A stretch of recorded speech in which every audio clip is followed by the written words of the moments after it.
Okay, everybody, before we get started in this episode, I would like to take a minute to thank my sponsor, World Travel Service. World Travel is a nearly 70-year-old local business in the corporate, vacation, and groups and incentive travel space. Its mission is to make every client's travel experience the best it can be. Alex and Diane Eaton are the principal owners who also happen to be dear friends of my husband and I. They pride themselves on hiring the best people to give extreme care to every client from the time they leave home to the time they return from their trip. The company uses the latest technology and has built an exceptional relationship with airlines, car rental companies, hotels and resorts, cruise lines, and boutique outfitters. No trip is too complex for World Travel's seasoned agents and advisors. The company is also heavily involved with trade associations to stay on top of trends and shifts in the marketplace. In this complex industry, lots can happen when you're on the road, so don't go it alone.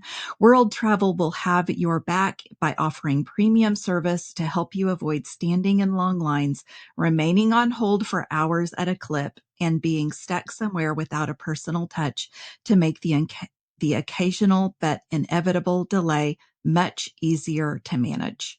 So if you are looking for a ticket to smoother, better, and more enjoyable travel, no matter where you go and want to go, then let World Travel Service be your guide in the new age of travel.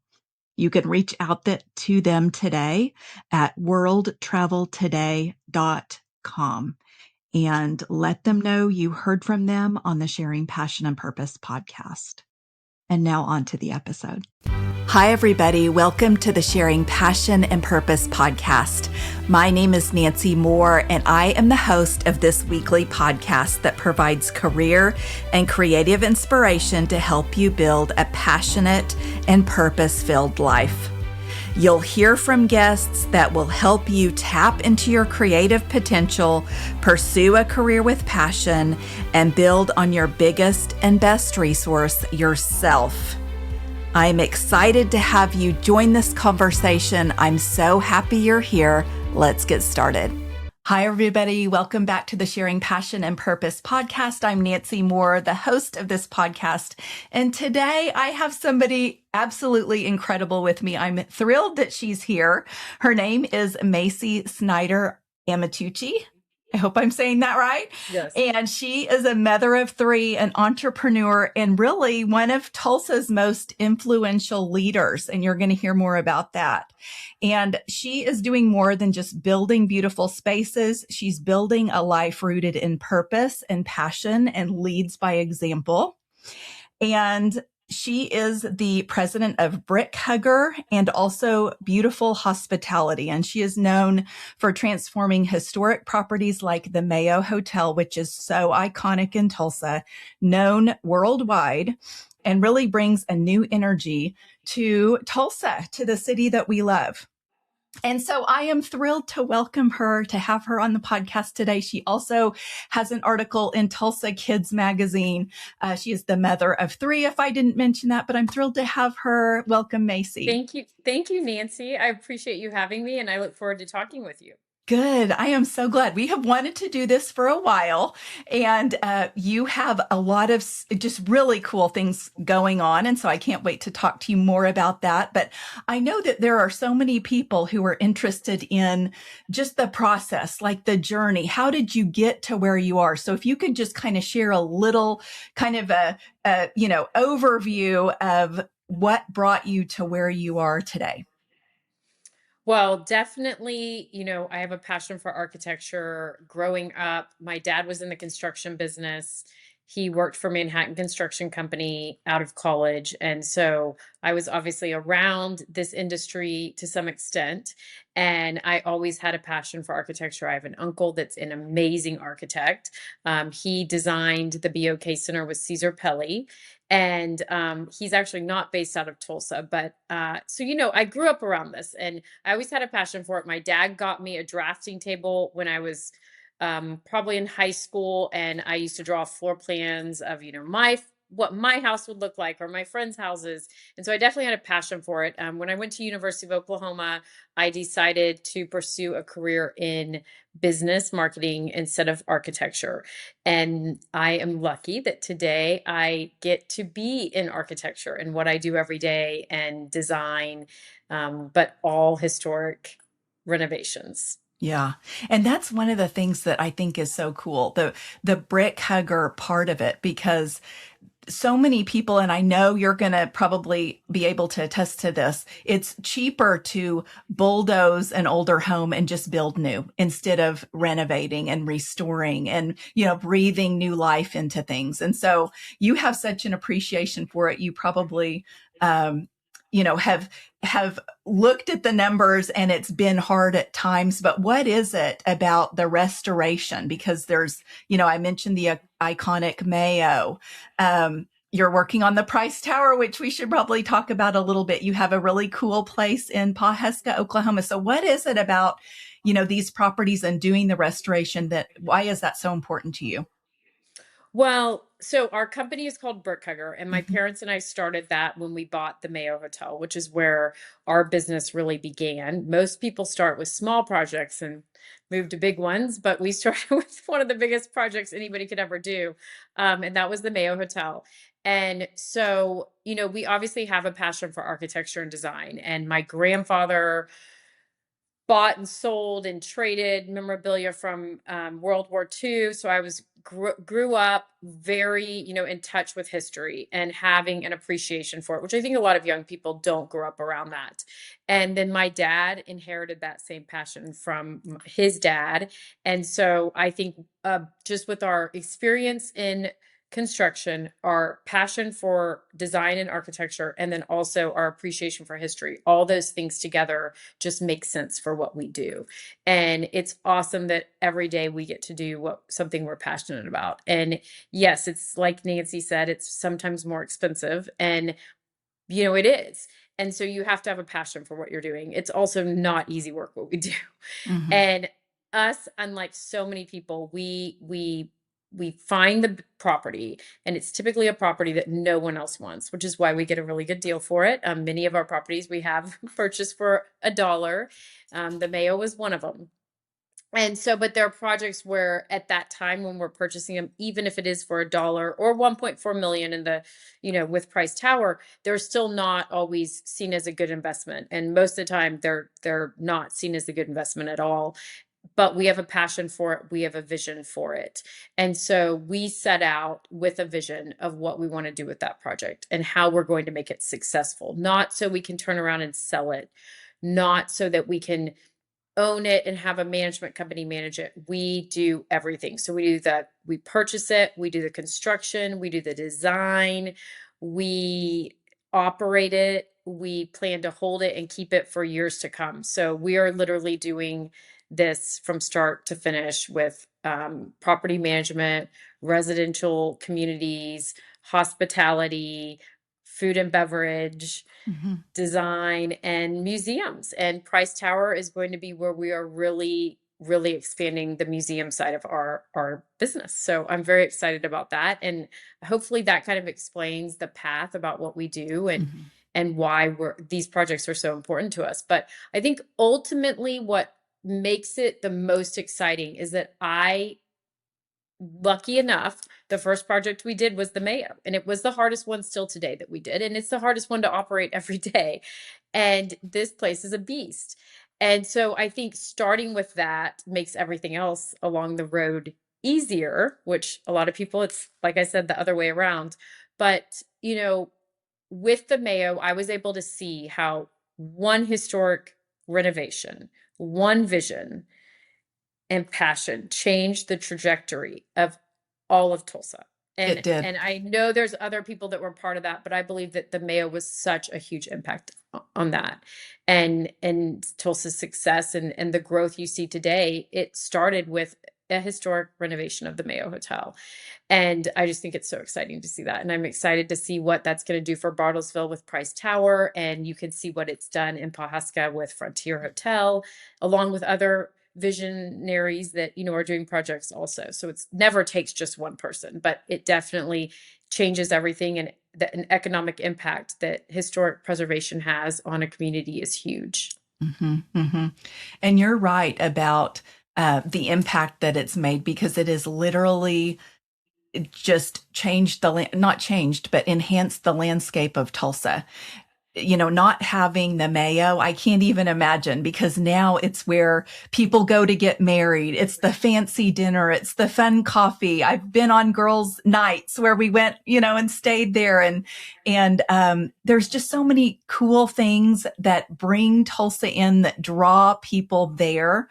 And so you listening probably are hearing from Macy, hearing her heart for Tulsa, for the Mayo, for all of these projects. And so this kind of leads into congratulating you on being Tulsan of the Year. And so Thank you. yes, that was so well deserved.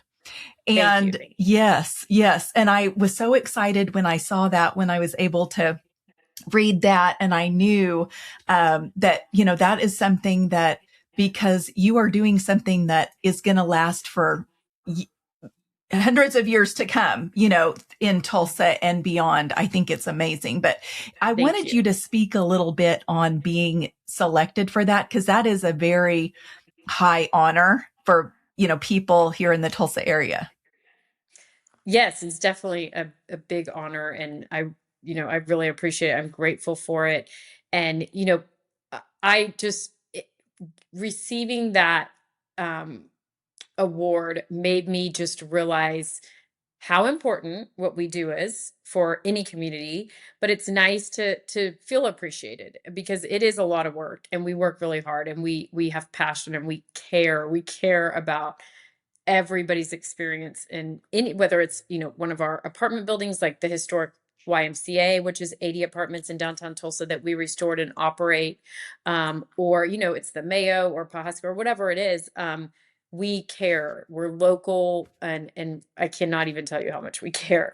So it was nice to receive that appreciation. But really, it made me think about how we couldn't do what we do without our team and without the support from our community. Because really, when you're doing these projects and you open them, you need customers, and your local community is going to be your first customers, and they're going to be the ones that get you off on your feet. And Tulsa did that for us. They did that with the Mayo. They continue to show up, and Bartlesville is going to do that for Price Tower. And it made me have a level of appreciation beyond what I had before receiving that award.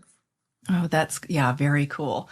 I'm really excited to see what you're going to do with the Price Tower. I stayed there many years ago and loved it, and went to is it the Copper Yes. restaurant, or whatever Mhm. that was. It was just like the coolest place, the coolest vibe. And I always think, how come people in Tulsa are not going over there for the weekend? So I think that you're going to probably be able to help facilitate that a little bit more.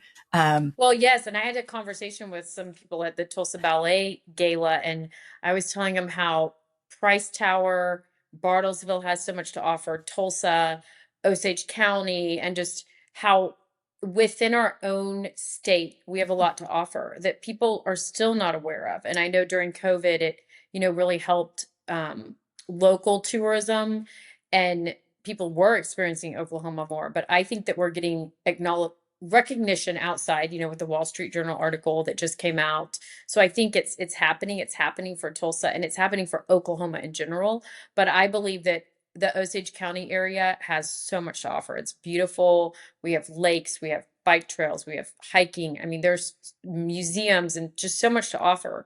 And I think Tulsa or Oklahoma really has a way to connect all these and really be, a tourism hotspot.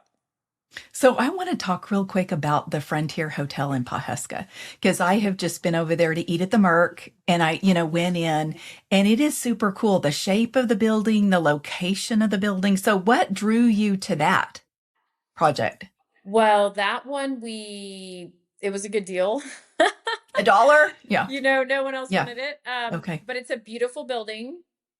It is modeled after the Flatiron Building in New York City, and definitely looks like a small red brick version of that. It is seriously, every time I go to Pawhuska, I look up at the building and go like, wow, this building is beautiful. It is just absolutely beautiful. I mean, I've never seen a building like that. And all of downtown Pawhuska is really neat because it's so many red brick buildings. Hmm. You don't really see that very often. But that building is just iconic because it's in the middle of that downtown. It was an office building. There's a lot of history that's happened inside of that building Hmm. and a lot of memories, which is something I wanted to point out. If these buildings do not, if they're not saved, those memories and the pride the community has, it can die with those historic buildings. And so that building, there's a lot of history. It means a lot to Pawhuska and Oklahoma. But we have a 23-room boutique hotel in there, and it's ranch style, and it's amazing, and it's a project that we're really proud of. We have 3 suites on the first floor that are just super luxurious and unique with huge bathtubs, and those are really awesome. The whole building is windows, the entire building. But what something we believe in is sustainability, but not sustainability like you hear. We believe that the biggest form of sustainability is reusing materials that already exist as opposed to making new ones. And new construction, you're using new materials. With historic preservation, at least with the projects we do, we reuse materials. And so we save everything we have to take out of a building. And the only time we would take something out of the building is if we have to, because maybe the old doors aren't to code anymore. They're not fire rated and they're not ADA. And for example, in Pawhuska, the beds are all made out of the old doors from a project in Lubbock, Texas that we did, because we have a bunch of property projects we're doing in Lubbock, Texas as well. And so things like that. We reused all the old doors from the office building, the offices in Pawhuska in that triangle building. We reused those in another project. So, I mean, we definitely reuse materials. So one of the neat things about that hotel is every piece of material in there was repurposed from another project or from the building itself. Oh, I love to hear that. That is so cool. Okay. I was just talking to somebody earlier who said she even stops on the side, when people put out junk by their trash can. She'll stop and get it because she's like, you can make that into something or you can fix it up. It shouldn't go in a landfill. But I love how you're, thinking about that and using these cool features in other hotels and other properties Yeah, too. and Nancy, you need to come stay in Okay. Pawhuska. We'll Okay. have to get you a room there. Okay. I'm doing it. I would love it. I would love it. So It's a everything nice is, little getaway. It's also a really like I have a friend that's renting the whole hotel for a birthday party for her husband. So we do a lot of things like that because it's 23 rooms. So you yeah, can just rent the whole hotel out for a birthday party or a conference. We have a lot of yeah. people that do things like that. I'm thinking retreat. Yes, I'm, a lot I'm of a thinking, lot yeah, of people do that as well. yeah, that would be, yeah, we're going to have to talk. I love that. So everything is not easy. That like the days that you even think, oh, this is going to be great. It's going to be smooth sailing. Things come up and things happen. And so I'm just wondering, I would like for you to kind of speak on your job and then the mindset that you have to kind of prepare yourself. And I don't know if I should say, because you don't worry about things necessarily or dread, but it's like, how do you look at things that are going to come up and have it just not get you down? I mean, I definitely have to check my mindset a lot. Yeah. Um, I mean, in my industry, even just with construction, but the operations side of it, we have, 150 employees. You can only imagine there's days, yes, you're dreading things, but I know every day there's going to be a problem. And once I started realizing that, my life became a little better. And just being open to challenges and knowing that, hey, it already happened. I mean, we can't take it back. It happened. Now, how do we fix it? As opposed to just dreading that it happened or hiding from it. Mhm. I don't like things looming over my head. I'm I don't want to say I'm impatient, but I guess I am to some extent. But I like, if there's a problem, I do like to face it and I do like to solve it and I like to find a solution. I can have hard conversations because that is part of that whole challenge. And I think the biggest thing is just knowing that, hey, my day might not go as planned. And and that's helped my mindset. But also just knowing today could be my last day. I mean, I tell my kids that, like, you're not promised tomorrow, and live today to the fullest. So I also have started really, especially as I've, had children and grown, realized that I just need to remind myself that every single day. And so sometimes when I'm dreading something or thinking, this is the end of the world, our business is dead, or like, Mhm. how are we going to survive this? I think, okay, I mean, there could be no tomorrow. Like, this is like, make the today the best, and let's work together and get it done. So I think also just like being a problem solver. I'm a problem solver for sure, and you have to be in the industry I'm in. But, there's a lot of stuff going on in my life all the time, so I prioritize, and there's a lot of things I just know I'm not going to get to, and I make sure that important stuff gets done first. And I'm super, I'm super controlling of my time. I don't waste time. I don't watch TV. And if something's wasting my time, I'm not going to be, I'm not going to do it. And that's definitely a huge part of how I've been able to stay successful, especially with 3 children and a huge business to run and problems all the time. I definitely sleep less, but my biggest piece of advice, and I've said this before, and I tell everybody that works for me, including my kids, is to turn your brain on, because half the time, the reason you're in the wrong mindset, or your day seems horrible, or you're not able to get something done, is your just brain is turned off and you are literally going through the motions at that point. So that is definitely, something I live by. Turn your brain on. When I'm making my coffee, I'm not staring into space. I'm doing laundry, or I'm getting my kids' lunch ready, or making sure their backpacks are ready. And I'm always planning ahead. If I know they have an activity, if I have a second on a Friday night, I'm prepping for that. And my husband will be like, "Why do you care where the T-ball shirts are?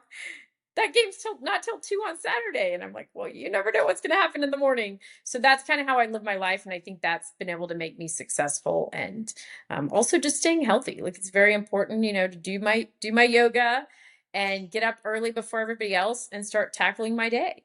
So a lot of different things, and mindset's everything. If you go into something negative or worried or fearful, it's not going to turn out good.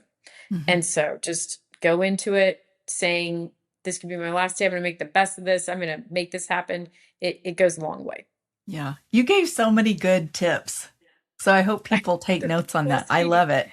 So it's kind of a standard question that I ask. And I have to be honest, because I thought you were going to answer this differently because of my perspective of you. But I asked you about self-doubt and struggling with self-doubt, because you are one to me that does not appear to, I think when you make a decision, you make it, you move on, that's it. Like, I don't feel like you doubt yourself. And so your answer to me was surprising. And so do you want to talk about that? Because apparently everybody struggles with self-doubt. Yeah, I mean, definitely. I think, well, it's hard because some industries, you have clients, but you're not an industry that is out in the open. Our industry, the industry I'm in, is out in the open. We're providing experiences. It's so risky what we do. I mean, one mistake at a wedding could ruin somebody's, life that day, the most important day of their life. It is so much pressure. And managing people is probably the thing that causes me the most self-doubt, because yes, people on social media, there's always haters, there's always going to be negativity and people that say bad things and horrible things. And I like to just always think, well, at least I'm not Kim Kardashian. More people hate her. Hate her. Like, that would be really hard to be a celebrity, like that kind of level. So, Mhm. deep in my mind, I always kind of laugh and think that. But really, I think my biggest self-doubt comes when with leadership. I mean, it can be brutal. And when you have somebody that you trusted, that you know, entrusted in running your business, or holding your reputation that you've worked so hard for dearly, and they run it for you, or they quit on you, I mean, that provides more self-doubt for me, or has, than anything anybody can write on the internet, or an upset customer. Because I put so much time and effort into my leadership, and there's people that I've put so much time and effort into training, and I've been burned, and you get a lot of self-doubt. Am I doing this wrong? And I'm somebody that believes, when it comes to leadership, and I teach all my managers this, but if somebody is struggling, you need to first say, is it my fault? Am I doing something wrong? And then if you are, fix whatever that is, and provide them every opportunity, and train them, and make sure they're on the right path before you decide they're not going to work out in the position. So, but so self-doubt, I think that a lot of it comes from that. It comes from managing and leading. Mhm. And but ultimately, I'm a confident person, because you have to be to do what I do. Mhm. And so I always have to get myself back on track, and just, find that passion, and understand that it's not going to always be perfect. And there's always going to be, people that don't like you, aren't going for what you're going for. And a lot of people are afraid of growth. So the biggest thing I run into, especially with leadership, is there's just a lot of people that they don't want growth, they don't want change, and they're not going to ever get on board. And one of the reasons we've been successful is because we believe in change, constant change. You have to be changing with your environment, and to stay ahead of your competition. And so finding individuals that are okay with change, because change is fear. But like I always say, the best things in life are on the other side of fear. So, I think making decisions and moving with them quickly has definitely helped me with my self-doubt, because the more you think about something, the more you stress about it, the more self-doubt you get, and you don't really ever get anything done. And so the faster I make decisions and just go with my gut instinct, the less self-doubt I have. But everybody struggles with that, probably. And I mean, even I do. I mean, it, everybody should, especially if you're holding yourself accountable into really high standards. You're going to have self-growth. Mhm. I think you hit the key though, is how long you think about it and, mull it over. If you can just quickly maybe give yourself a little bit of time to think about it. What did you learn from it? Or whatever the case may be. And okay, we're done. We're closing that and we're moving on. That's, Absolutely. yeah, that's smart. That's really smart. Mhm. Okay. So this is May, and, I think your mother is darling. And so I want to talk about just you and being a mom, and what and who has kind of influenced you. And I think, a lot of it is your parents Yes, and for your sure. mom. And Yes. so I thought I'd like to kind of hear from you, because that affects your whole life. That affects how you Oh, parent, absolutely. everything. So I'd like for you to kind of talk a little bit about your mom, dad, whatever, mainly your mom because it's Mother's Day, but whatever you want to say. Yeah, I mean, my mom's definitely played a huge impact. I mean, my mom and dad are the two most opposite people you'll ever meet in your life. So I feel like I'm the perfect mix between the two of them, which is good. Um, I have to thank them for that. But my mom was a stay-at-home mom pretty much my entire life. But she decided, very, very smart, but she decided to pursue a career in law. And she went to TU Law School when I was in high school. And so that was a big change for me. I mean, and I, she says she wanted her, because I have two sisters. So I grew up with three girls my mom had. And I think she wanted us to see a woman being able to do whatever she wants at any age, that you're never too old, and that it doesn't matter if you have kids, or that your kids are grown, or if you have to work, but if you want to do something, and that you should have something that you're passionate about. And when your children are grown, you have something, to fill your time, I guess. But she went to law school. She went to TU Law School, finished like top in her class, And she had my sister and I in high school and my other sister in middle school. And it was amazing to see her studying, every night, reading those horrible books. I told her I would never go to law school. None of my sisters, none of us did, which because most people don't see their parents go through law school. I actually saw it, and I remember the huge, huge books, and she'd sit and read them to us, and we'd be like, "Oh, this is just absolutely horrible." But that showed me those things that I said, you're never too old.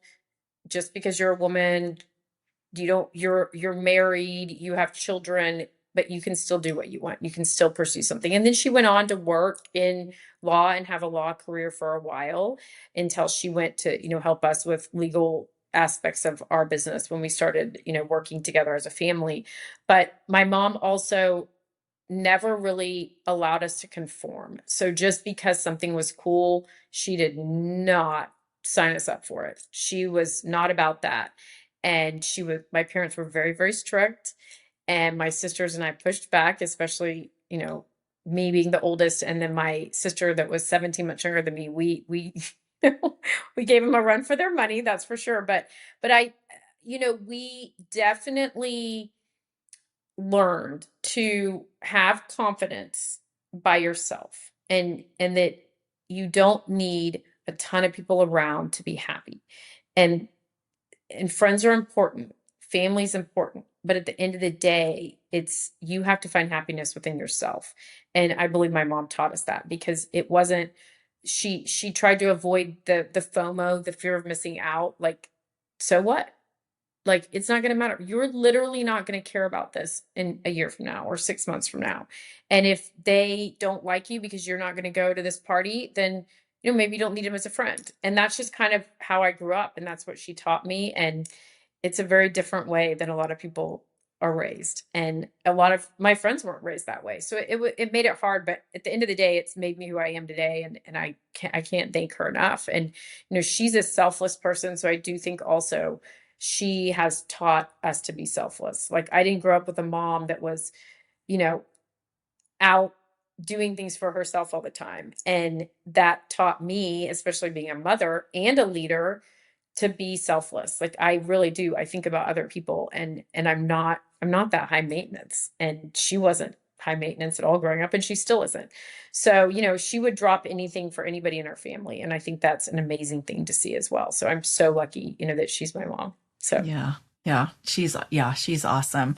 And I and my didn't real dad, yeah. you know, he's a go-getter. I mean, they both are, but I was not, they came from nothing and worked you know, their rears off and got to where they are today. And like, their story is really amazing. So I'm excited to be part of it. Yeah, that's so cool. Yeah. So I would like for people to hear from you with just about your non-negotiables. So you've talked a little about your habits and your mindset, but if there's anything else you want to share, because you are apparently very disciplined with your time, and time is the most precious thing. Everybody has 24 hours in a day. And Yes. so, the way that they spend that time, it's once it's spent, it's gone forever. And Yes. so, anyway, I would like for people to kind of hear your perspective on maybe one or two things that are your non-negotiables daily that you make sure you do that are you don't miss. I mean, definitely yoga. I can't say enough good things about yoga. You go more I than think I do, girl. it's Yeah. just the most amazing thing. And coffee. I love coffee. I drink coffee. I wake up and I do drink my water first, but you know, I I love coffee. Can't say enough great things about coffee. So coffee's a big part of my life. But really yoga, and I say no. And I know that a lot of people say, "Oh, you got to say no." And but I say no. I've been asked to be on boards for organizations that I'm so passionate about and I want to be part of, but I have learned to go, okay, like, I'm not going to commit to something that I can't attend every meeting or really be involved in. And I can be involved in other ways and support them in other ways, but I don't need to sit on the board. So I think saying no to things is a huge part of my non-negotiables, is just to know when to say no. And there's just going to be times I say no, and it's going to disappoint people. And that goes for social events. It goes for all sorts of things in my life, but I have to prioritize what's important. And, you know, laziness, excuses, I think I cannot, one of the things that I just cannot stand, and I see this happen all the time. I mean, I lead 150 people every day, is people love to point fingers, blame other people. They, again, like I said, I tell my managers, like, look inside of yourself. Are you doing something wrong? And I think that goes for every aspect: relationships, spouses, parenting. Could it be your fault that your child is in trouble every day? Is there something you can tweak? And I'm committed, like I said, if there's a challenge or a problem, I'm committed to fixing it. And I will fix it myself if I have to. And I'm committed to that. And so I think it goes with parenting as well. Like, is your child struggling in something? What are you doing that's impacting that? And I think taking responsibility, you've got to take responsibility for your life, your decisions, and I mean, that's the most important thing. So my non-negotiable is don't blame other people. Look inside yourself. I mean, you can probably fix the problem, or maybe you are the problem. But there's ways to fix things, and don't blame other people, and take responsibility. Okay. On that, that's good. That's really good. You have so Sorry. many things figured out. I love hearing it. I'll tell you, especially no, you saying no is a lot of times a yes to yourself or your family or other things, because things they're seasonal. It's a season where your kids are a certain age or they're involved in certain things or whatever. So I'm certainly glad you didn't say no to this interview, though. This has been a lot of fun. I think, another thing I said, my mom taught me, like, not to conform, not to worry about what other people are thinking and doing. And a lot of that leads into the no too. Like, if people ask me to do something, I used to think I had to say yes. I didn't want to let them down. I didn't. Is that being a female too? Exactly. Don't you think, like, as a woman, Yes. you think, oh, I want them to like me though? Yes, Yeah. definitely. And I mean, I will say, I know this is getting off track, but my younger years kind of thought, oh, I don't really know why women say that they're at a disadvantage, or that, they're treated differently for their gender. And then it took all the way until COVID. So, 6 years ago. And I remember specifically, obviously there were a lot of weddings booked at the Mayo, and I had not been in daily operations or involved in events, but during COVID, I did everything. I got back into what I, grew up doing, what I learned in the industry doing. And just to have to see the way, some of these fathers of these brides treated me because I was female. I mean, if I was male, they wouldn't be able to take such advantage of me. But anyways, it was really, that was an eye-opening thing to experience. And so I've definitely, since that year, looked at things a little differently, and I have to work a little harder to gain some respect sometimes, for sure. Yeah, that's interesting. Well, you have Yes. my respect. For sure. Yeah.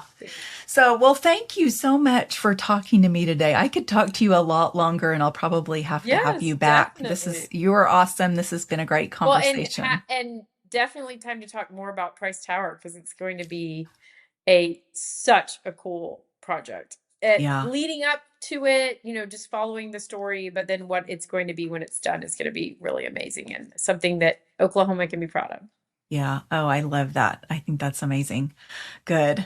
Well, congratulations on everything that you're doing. I love following along and seeing the development of what you're doing. I'm cheering for you. And yes, we'll talk again for closer to the Price Tower actually, opening too, but I would love to do that. So thank you for talking to me. Thank you, Nancy. Have a great day. I appreciate you having me on. It was great talking to you. Thank you so much for listening to this podcast. I appreciate you being here. And don't forget to connect with me on social media. Instagram, Facebook, and LinkedIn are at Sharing Passion and Purpose, and Twitter is at Passion Sharing. Thanks so much, and I'll see you next time.